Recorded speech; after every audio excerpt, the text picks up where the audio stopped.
Moving on to one of the top issues concerning voters in America, that, of course, crime. The Trump administration, along with the Justice Department and the FBI, have been laser focused on it, and now it appears their efforts are bearing some fruit, with multiple big cities in America showing massive decreases in homicides. Our correspondent Jason Jones joins us live with the details. Jason, what can you tell us?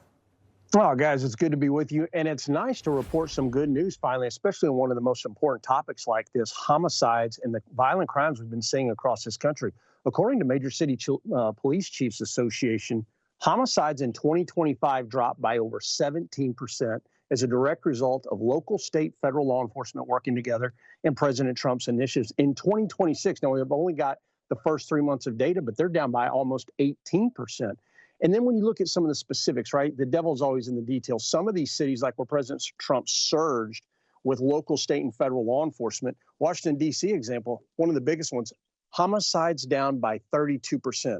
Memphis, 26%, and Chicago, 29%, guys. Now, what's really interesting about this, though, most of the articles talking about this percentage drops, guess the reason for it they're listing. It's not President Trump, it's not local state enforcement operations. We're in post-pandemic. And so we're now finally coming out of that and homicides are dropping. Don't believe any of that nonsense. I was just this week, by the way, I had a great opportunity to go speak at the summit in Washington, D.C. I was there with the deputy administrator of the DEA, and I was talking to him, Administrator Salter, great guy, over 40 years experience. We were talking about some of the things happening right now. He said, Jason, in my over 40 years of law enforcement, I've never seen collaboration between all of the entities the way we're doing it today. He even mentioned every other day they're running over to even as far as the Department of War and sharing intelligence to go after these cartels and transnational criminals all over our hemisphere. So it's good to be able to pass along some good news, guys. Back to you. Jason, got to ask you, that word collaboration is not one that we hear very often, and especially with ICE and with law enforcement, particularly in blue cities. And you mentioned a few of them. I know you mentioned Chicago there. That's not something that is usually reported, that people are actually working together behind the scenes. How does this even get done when you have so many blue city lawmakers, so many progressive lawmakers refusing to work together?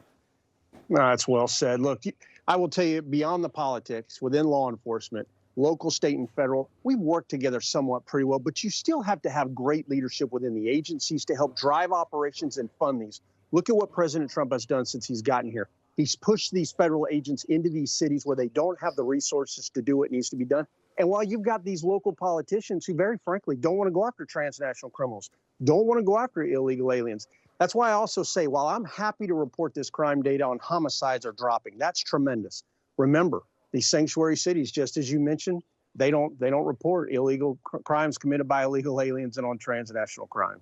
All right. Well, Jason Jones again. The word collaboration is nice to hear, especially when it's positive. We'll be back in 30 seconds.